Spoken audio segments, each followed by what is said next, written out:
Hello and welcome to Moderate Fantasy Violence, a podcast about pop culture and the world around it. I'm Alistair. And I'm Nick. And in today's epic geek TV special, we will be discussing two of the biggest TV shows of the year. First, we'll be discussing the second season of X-Men 97, and then the third season of House of the Dragon. But before all of that epic TV, Nick, do you have anything to recommend to our listeners? Yeah, briefly taking leave of the world of franchises, I read a comic called, deep breath, The Florida Hippopotamus Cocaine Massacre.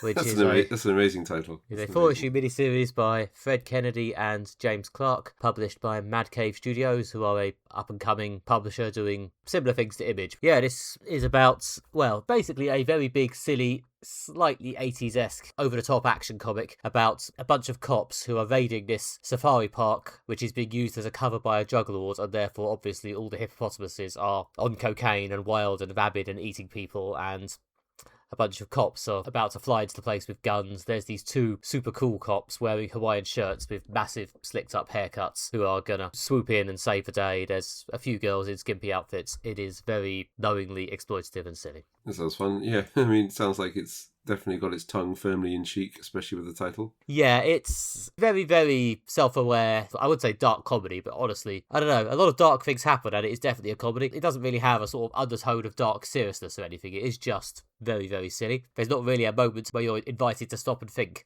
hang on, it would be a bit shit to be eaten by a hippopotamus. It really does just keep on rolling through. That guy's got eaten by a hippopotamus. And so's that one. No, it's good material. There's some satire, a lot of interjections from the First Lady, the President's wife, who is doing a lot of knowing jokes about how she really runs the country while the President's basically a brain strapped to a machine. And there's a lot of very odd, weird, self-aware stuff about the level of corruption obviously involved and how much the governments are involved in this cocaine business and how this guy wants to dominate the world, and it builds to this sort of ridiculous climax. It would probably get a bit much if it was 12 issues, but at 4 issues long, it's pretty perfect, to be honest. It's basically just one long, big, silly action sequence. That sounds good. Yeah. 4 issues seems about the perfect length to run that for, yeah. So you said it was like 80s-esque. Is it set in the 80s? I don't think so, although I'll be honest, I read it a couple of weeks ago and I can't really remember. But the lead characters are called the Laser Drug Force, which is about the level of silliness we're operating at.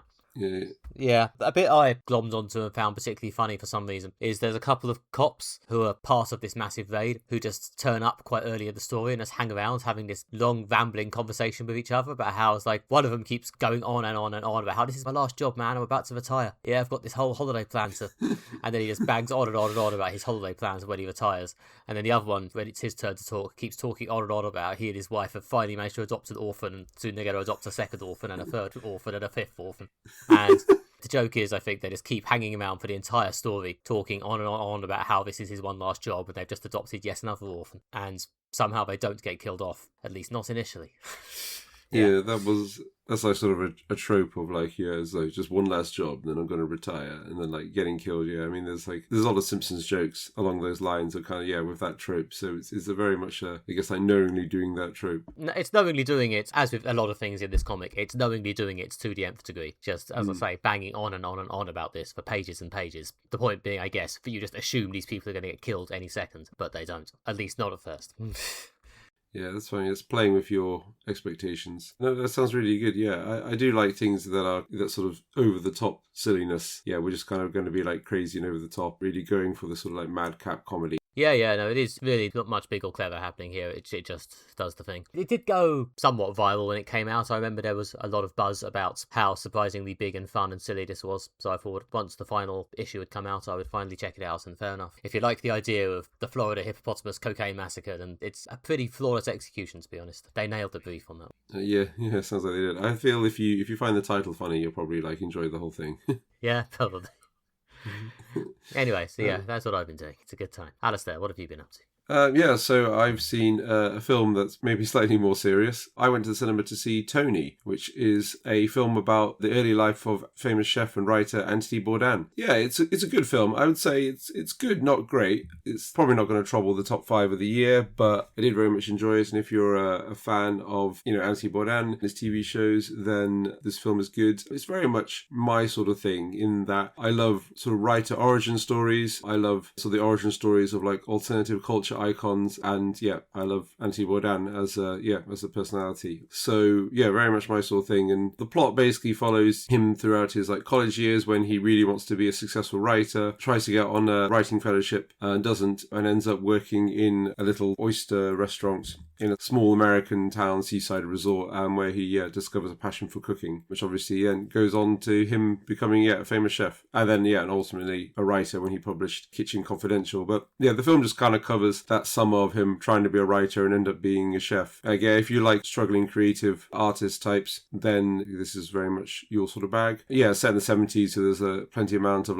cool clothes, music and cars and the likes. So yeah, it's good in the sense that it's sort of very much doing that one specific thing, but certainly a film I can recommend. I must admit, I barely knew who Anthony Bourdain was until he died and people started talking in grand eulogic terms about him. But he does sound like a cool guy, and people other than me seem to hold him in very high regard. Yeah, he's someone I really got into during lockdown when I discovered that his TV show was Parts Unknown, which Netflix had kind of been pushing at me for years. Yeah, turns out that the algorithm does know what you like. And during lockdown I watched basically the entire show. Each day I would have like a tiny holiday for 45 minutes on wherever he's wherever he went to. Yeah, because each episode is called like Tbilisi or Florence or Atlanta or like Ulaanbaatar, and it's like, let's go there and see what the food's like and what the people are like. Yeah, and he was just a very charismatic and interesting person who went around the world trying great food and talking to interesting people. I kind of like that the film very much like shies away from his tragic death and things like that. It basically covers this summer where he decided to become a chef, and the post-credits bit just basically mentioned he became a successful chef and then ultimately did become a successful writer when he published Kitchen Confidential. Then it doesn't touch on his tragic death, which I thought was a good way to play it, in that I'm just here to tell this one story, and if you're interested in the rest, you can go and find out more about it. It follows a sort of very classic Hollywood structure, almost to the degree when you can kind of tell what's going to happen at like each point, because it's very much like, right, this is the midpoint self-discovery bit, this is the beginning of the third act kind of low point, and this is the bit when like the character accepts who they are and rises above their situation. So it's probably the reason why I would say good, not great, in that it does come across as very Hollywood and have the sort of clear structure to it, but it is good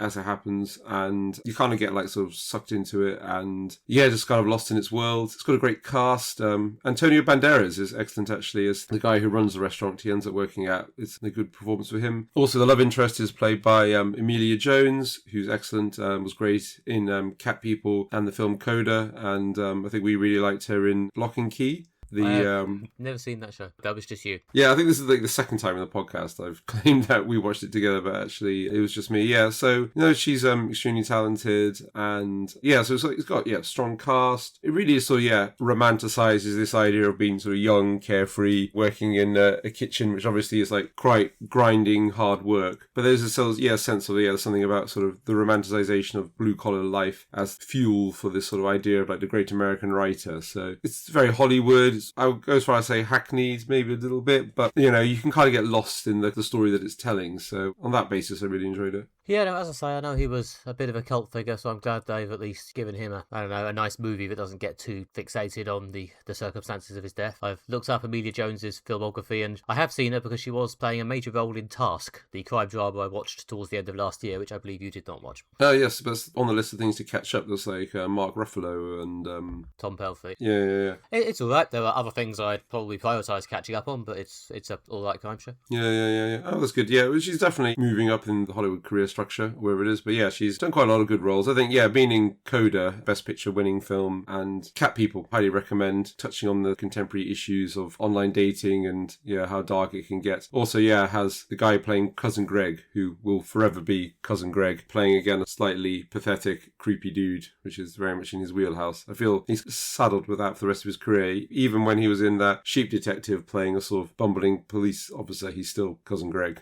It's true, though he did at least manage to convincingly play a non-creepy role. Yes, that's true, yeah. But no, Emilia Jones is great. It's usually a sign of something good if she's in it. And like I say, Antonio Banderas, who's, kind of in that late stage icon, plays roles that he wants to play. Yeah, so it's one of those films that's like a good one for a Saturday night in. And again, especially if you're interested in writers and, again, the real life experiences that fuel creative genius. This is a good one.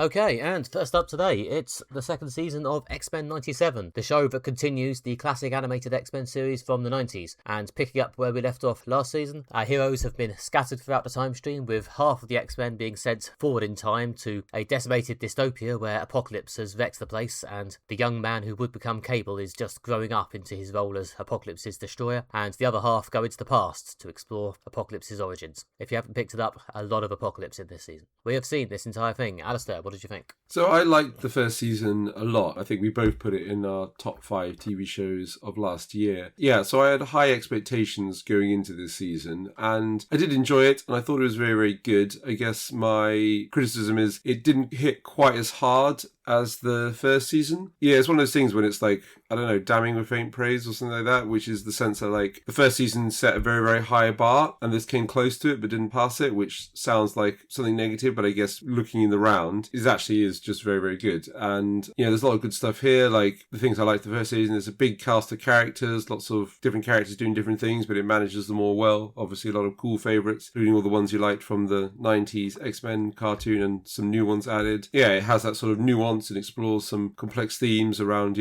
civil rights and identity, and it is just like fun and entertaining kind of 25-minute installments. So yeah, overall, yeah, still good. Glad they brought this back and glad it's still very entertaining. Yeah, no, I had a similar take, to be honest. I enjoyed it. It didn't feel quite as good and seamless as season 1. I think possibly mostly because they were trying to cram quite a lot into quite a short season, especially in the second half. It seemed to get very, very rushed. I don't know why they didn't just knock some of this stuff back to season 3, to be honest, since they've already been recommissioned, because I feel like they were really having to run and panic and have a lot of things happen just in big jumps between episodes to get us to where they wanted to go by the end of the season. Like in this entire season, some of the main X-Men honestly felt like they barely spoke. I mean, Cyclops, Jean and Beast barely did anything all year. Those aren't necessarily my number one favourite characters who I'm over here crying into my little chair about, but it does seem odd that we just seem to be jumping around so much and barely seeing the alleged main characters. Again, there's a lot of stuff I really enjoyed. I thought the second episode where they redid the credits as X-Force and focused in on the X-Force team while the X-Men were all off scattered throughout time, I thought that was excellent. That was a lot of fun. The redone credits is always a fun gimmick when you can pull it off. Jubilee got a bit of spotlight and a bit more cool stuff to do than she normally gets, being the sort of point of view teen character. So yeah, there was a lot of really good bits. I liked the episode in the Savage Lands, which did feel like some good classic X-Men business. So I liked most of the episodes individually, to be honest, but as a whole season, I did just feel like a bit like it was just barreling through things at a ridiculously high speed. Yeah, there was definitely a lot of plot that it went through quite quickly. But yeah, there was a sense of like each episode kind of felt a bit self-contained, or at least some of them did. Like you say, the Savage Lands one, the X-Force one, they felt very much like episodes in themselves, which I guess this is like riffing on the Saturday morning cartoon. And yeah, each one in the past would usually have like a sort of self-contained story because yeah, you'd watch one episode a week. So I kind of liked when they did things like the X-Force one or the Savage Lands one, because it did have very much that feeling of like, here's a self-contained story. I think it did a good job of juggling such like a very, very large number of characters. And I guess they're the sort of thread that unites it all is Apocalypse in his various forms. Probably my favourite bit of the season was they did a two-parter that basically kind of traced Apocalypse's origin stories, weaving in the Celestials from the Eternals, which was, I mean, as someone who watched a lot of X-Men cartoons back in the day and seen a lot of the films but hasn't read the comics, that was good to see kind of his origin story and how he became the person he was. I thought that was well handled. I don't know how faithful it is to the story in the comics itself is, but in this version it was well done. Yeah, no, I enjoyed that. I enjoyed the brief cameo from comics accurate Kang with his massive blue face. Not resembling Jonathan Majors at all, just resembling a big purple dude with a blue face. And yeah, fair enough. I've no idea if Kang is going to play a role in X-Men going forward, but it was quite entertaining to see him just randomly appear. Yeah. I don't know if they got the sense for that. They were hinting at like a big villain who might return at some point. Yeah, because one of the things they are like weaving in bits of wider MCU continuity, but not in a way that said like, this is part of the Marvel Cinematic Universe. It's more sort of the 90s cartoon Marvel Universe, I guess, but there's a few bits where Morph randomly turns into like Spider-Man, or during the final episode, the 90s version of Dr. Octopus, which I enjoyed. Yeah, and there's one when he becomes Thor as well. Trying to remember the original cartoon, but doesn't like Iron Man turn up at one point in the original cartoon and things? So it's very much in that whole kind of comics thing when like all these superheroes are in like the same world. So it's kind of hinting at that, and I guess it's easy to do because like there's a much greater degree of knowledge in popular culture about MCU characters, so everyone kind of knows who the Celestials are or who Kang is because we've seen a lot of films about them now. I mean, to be honest, I don't know how many people actually watched the Eternals and committed it to memory, so I was kind of impressed by the audacity of just shoving the Eternals in there, to be honest. Yeah, no, I liked the Apocalypse 2-parter. As I say, I liked most of the episodes individually. This is the point where we need to debate what spoilers we're going to drop. I mean, apart from, I guess, what happens in the very last couple of episodes, is there that much to spoil? And there's one thing I wanted to discuss, which is episode 4 sort of thing, so it's relatively early on, but obviously if you haven't seen the show and want to be completely unspoiled, now's your chance to run away. But I guess the thing I'll say is, like, the big emotional beat of the first season was the destruction of, like, Genoa, which I thought landed, like, really, really well and was, like, really searing. And this season I felt, I guess the flaw is it didn't have, I felt a moment that kind of hit as hard as that. You can't do a genocide every year. No, and I guess impact after you. How many millions of people could be killed this year? No, that's a good point. But then there was a bit, like, say, in, I think, episode 4 of the Apocalypse 2-parter, where when Magneto died. And I know it's, like, comics and, like, no one really dies or whatever, but that was, I think, they were kind of playing that up as a big moment, and certainly a big moment for Professor X. It was a good scene. It's just, like, it's one of those things, like, if this is your big emotional core of this series, it just didn't land as well as the Genoa one in the previous series. I think probably that was intended to be one of their big emotional moments of the season. There's nothing else that really comes quite close to it. I mean, yes, Magneto, certainly in the comics, Magneto is one of the most killed characters in Marvel. If it's anything like the comics, he would almost definitely be back. But they did at least, commit to it, and they did at least manage not to bring him back by the end of the season.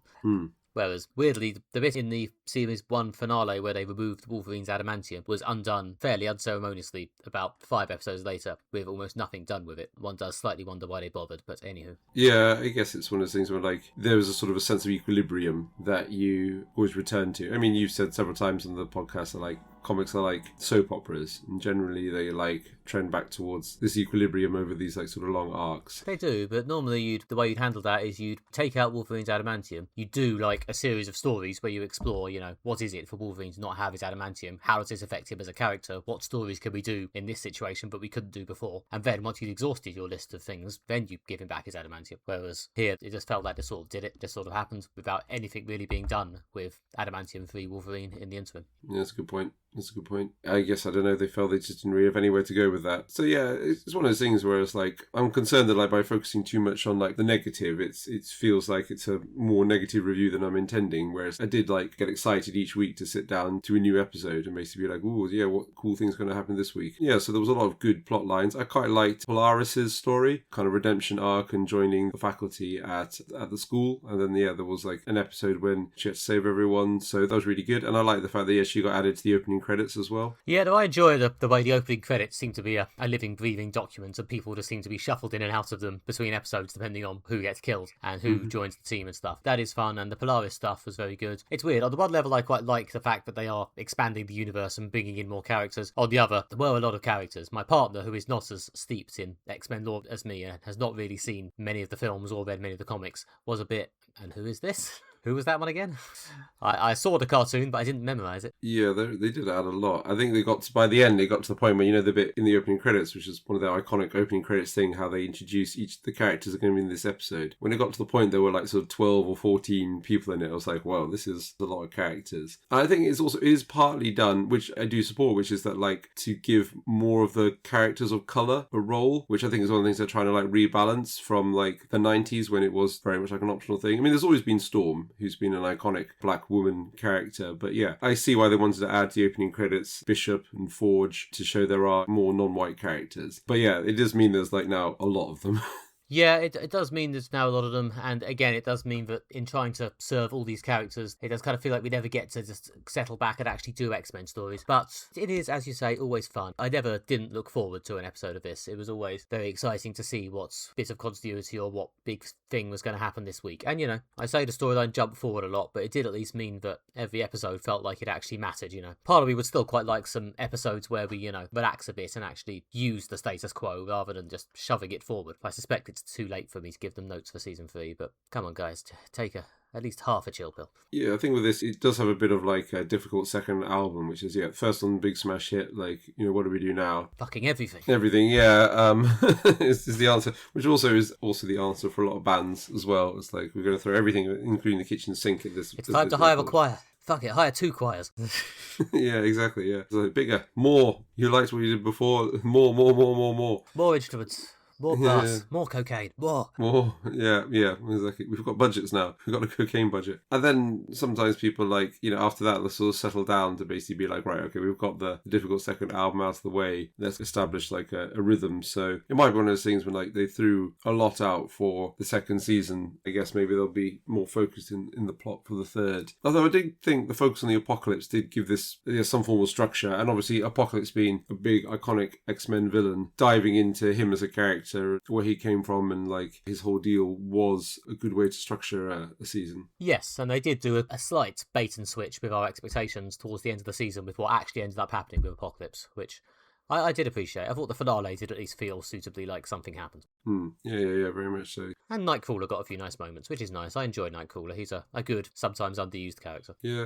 Again, he's been added to the opening credits, which I liked a lot. Yeah, I mean, it's one of those things, like, it is good. And when Disney announced, obviously, we're bringing back that cartoon you liked in the 90s. And it's going to be sort of pitched at people now, but also still be kind of like a Saturday morning cartoon. So, like, we're going to have, like, serious grown-up themes because, like, all the people who watch that cartoon are now in their 30s and 40s. But also, it will have the semblance and rhythm of a Saturday morning cartoon. It was a bit like, oof, could this be millennial nostalgia? The ever profitable millennial nostalgia wheel. But no, actually, it's like, it is a cool and good story in its own right and something that's worth watching and engaging with. So I feel that's an accomplishment that should be praised as well. Yeah, no, this continues to be good. This continues to be, as I think I said about the first season especially, one of, if not the best X-Men adaptations, to be honest. I'm not sure any of the movies have done a better job than this. Yeah, much as I think some of them are pretty good, I think this is better than most of them. Yeah, definitely better than the average X-Men movie. And it's, setting a high bar for the recently announced actual new MCU X-Men movie. Yeah, that is true. I'm interested to see what happens when they release the new movie and everyone just goes, well, we're fine with this cartoon, actually. That probably will not happen. People love the live action, as long as they don't fuck it completely. Yeah. I get the feeling that this cartoon is more aimed at the people who really love the cartoon in the 90s and have like followed the MCU in detail, people like us, or even people who are bigger fans and have like read the comics and things like that, like for example by weaving in Kang or the Celestials. Or X-Factor. Or X-Factor, is this sense of like, this is for the aficionados, shall we say, whereas clearly the tone and appeal of the X-Men movie will basically like, this is for everyone. Like, everyone likes Wolverine, right? He's a cool dude, right? Let's watch this film. Yeah, no, I did appreciate they bring in some of the 90s excess, like the sheer number of different teams with a letter X in the name. It's like, it's not just the X-Men, we've got X-Factor and X-Force. If these teams are meant to be against Charles Xavier's principles, why have they also got X's in their name? Who cares? Shut up. It's X. It's cool to have X in your name. It's the main brand letter. Yeah. Shut up, nerds. Aren't they also doing like a Deadpool X-Force movie as well? Or is that just bollocks people talk about on the internet? I don't know. There's rumours that there'll be another Deadpool movie. Or possibly I think he said there will be another Deadpool movie, but I don't believe they've actually specified what it'll be, but who knows. Yeah, there's a lot of cool X stuff in the near future. Well, including the third season of this, which I am genuinely excited for. Yeah, no, this was very much good with caveats rather than just holy shit, that was amazing, but it is still good.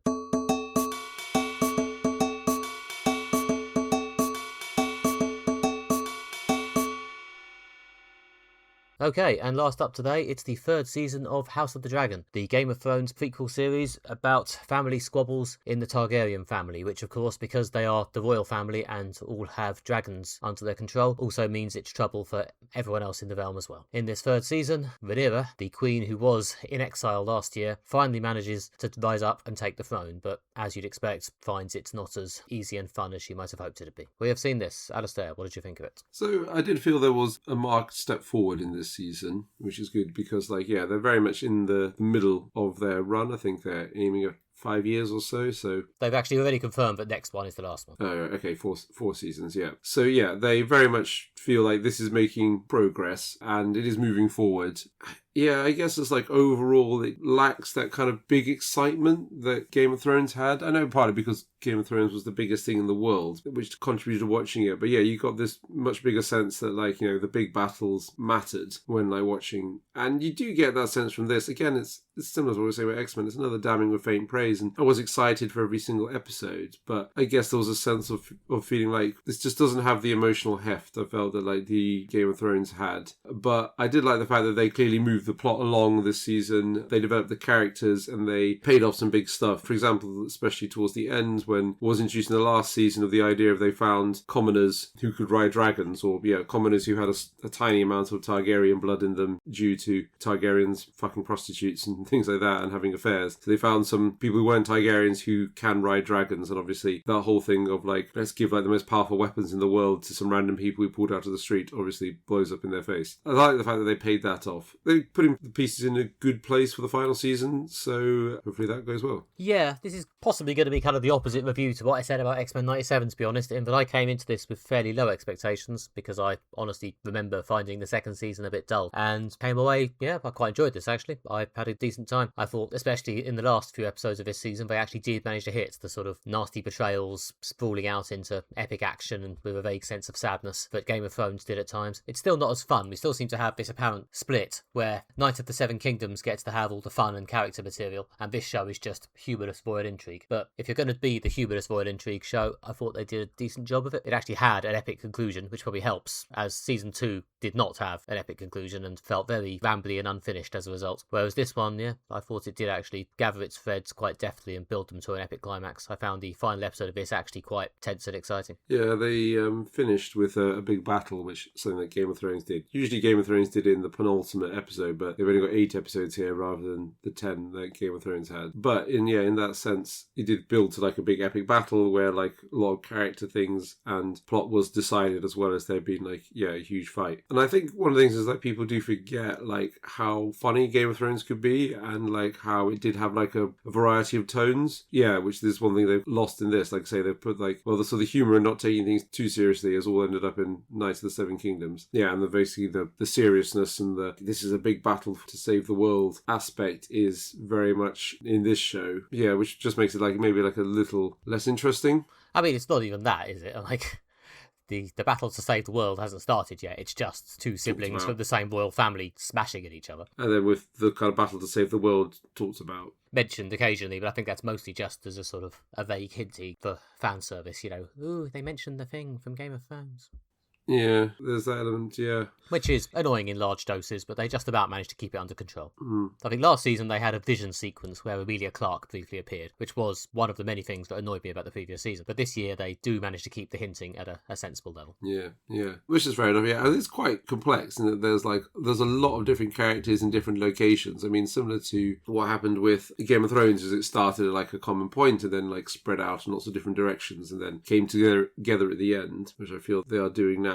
But yeah, so we're at the point of kind of like there's lots of different things happening in different places, and it does mean there's lots of plots to move forward, and I think it does do a good job of juggling all the different characters and locations. I think it does do a good job managing it. I think having Rhaenyra as queen at the centre of it does help. I think possibly one of the problems we had last year is I didn't really give a shit about a lot of the main characters who were actually in the royal family, whereas Rhaenyra has been arguably kind of sort of the protagonist of the show. She's certainly probably the closest to a protagonist we have in this year of the show. Emma Darcy's really good in that part, and they do put her front and centre, and in some ways it's a similar arc to Daenerys Targaryen, Emilia Clarke in Game of Thrones. She's the Targaryen queen who's gonna find power slowly corrupts her, but they're doing a better job of it, I think, in that, I can see the arc happening and it's actually believable. Yes, yeah, that was probably my favourite thing about this season, is that we've gone from like her being like sort of a sympathetic protagonist. I guess there's the sense of like she was passed over because she was a woman, and it's sort of medieval society. She's got to fight out her brothers, even though she's the eldest and the one that her father said would inherit the throne. So you kind of inevitably sympathise with her, and she's like, put front and centre as the main character. And then you have the whole thing of like she's becoming darker, she's become corrupted by the things she has to do to get and hold on to power, and also the fact that she takes the violent, easy route out of her problems. They do a successful job of basically doing the whole heavy lies the crown thing, which is like, you you've taken over. Okay, now you've got to deal with all the problems.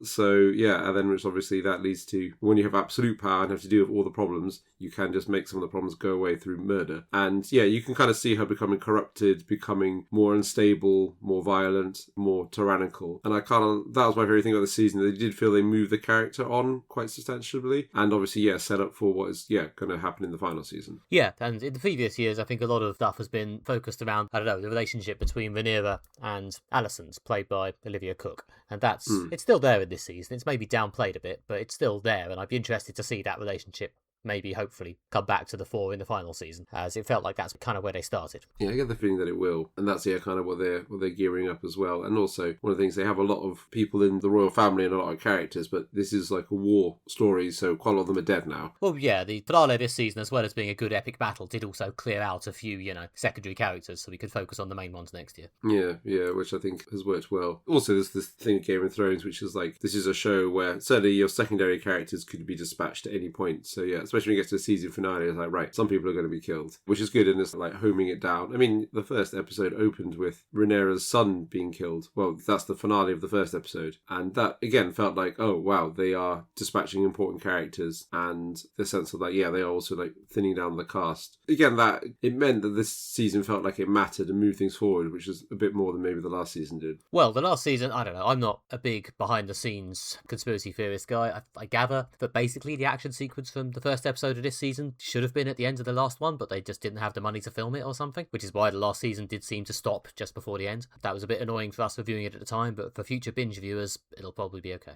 Yeah, especially if you just like, watch your way through like the whole thing. Yeah, and it is like obviously like telling one epic story. So the epic story is moving forward. But I think it kind of worked quite well for this season with, if you think of the season as like a self-contained thing that has its own story, then you can say, well, okay, so what sets the story in motion? Well, yeah, Rhaenyra's son dying, the heir to the throne is like being killed. Is like, right, okay, that puts things very much in motion. And when you get to the end of the season, you're like, right, she is becoming an unstable tyrant. It's like, well, her son was killed, and it's understandable. It does work as an arc in its own right. Yeah, it does hang together well. Yeah, no, as I say, I was surprised how much I enjoyed this. It's probably still not quite my kind of show. I'm not really that hugely in the market for slightly dry fantasy, but I could appreciate a good version of it. The closest I had to a complaint about most of this was that I did find they were quite merciless about, reminding us what was going on and who everyone is. And this may be on my own fault. I did no revision whatsoever about who the characters were before starting watching this, and I sort of assumed there would be a previously montage, or there would be some gentle exposition to ease me back in, and there really was not. I really did spend a lot of my time in the first 2 episodes going,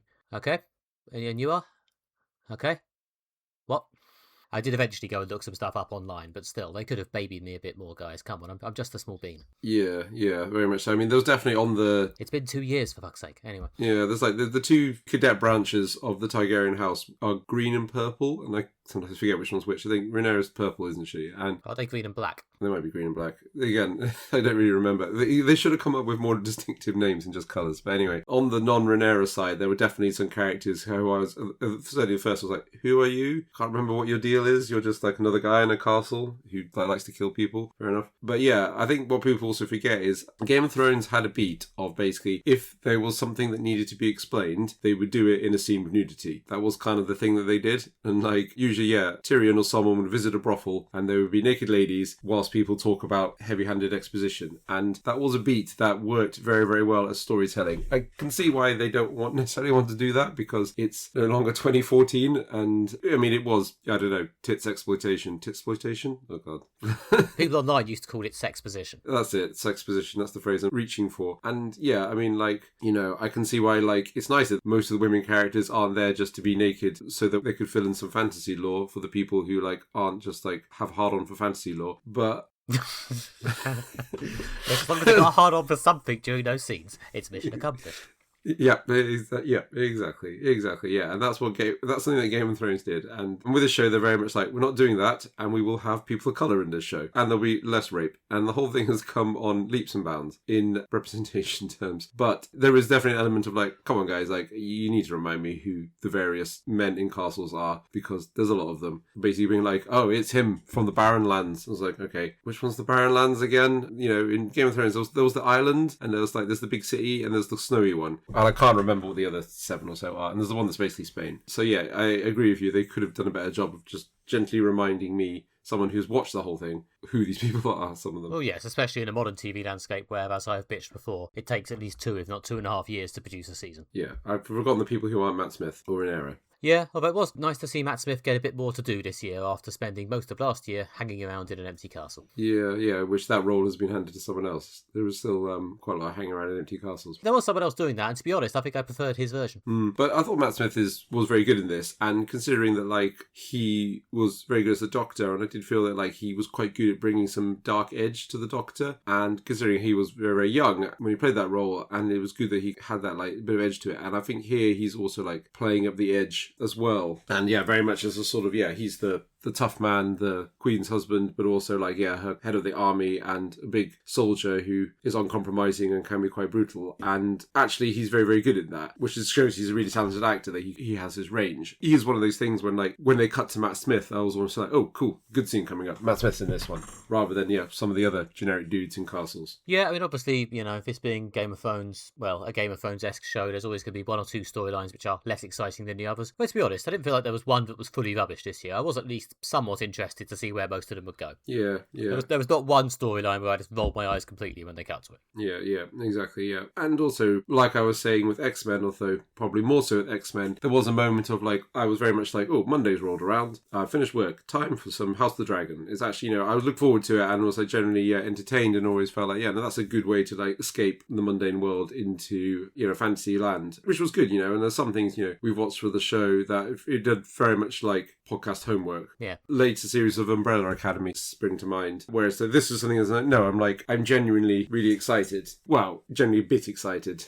Certainly to watch another House of the Dragon, which, in this diverse entertainment landscape is an accomplishment in itself. Yeah, no. Especially we got to the last few episodes, I was actually, making time to watch it instead of just sort of thinking, oh, I'll watch it when I have free time if I have to before the podcast. So yeah, I got to hand it to them. This was a big step up on last year. I actually enjoyed it, and at least right now, I am genuinely quite up for the last season. I'm sure a lot of this will fade by the time they finally manage to make and broadcast it, but for now at least, good job, guys.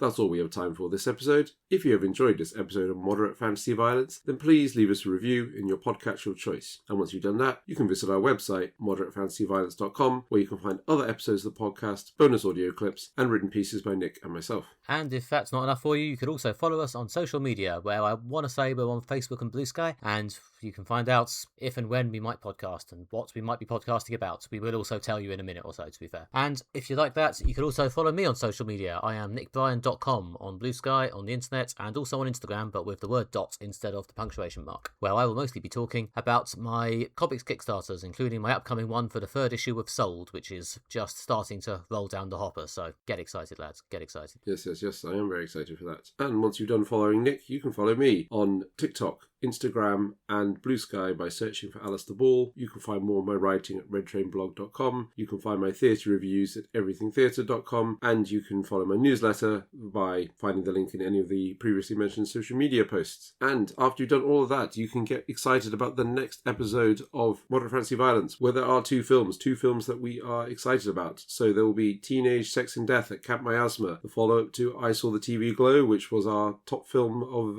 last year, I think, when it came out. Now, then there's also Coyote vs. Acme, the film they tried to not show for tax reasons, but it's in the cinema now. So yeah, find out what we made of those two totally very different films, I'm sure. Until then, have a good one, and see you later. Bye. Bye.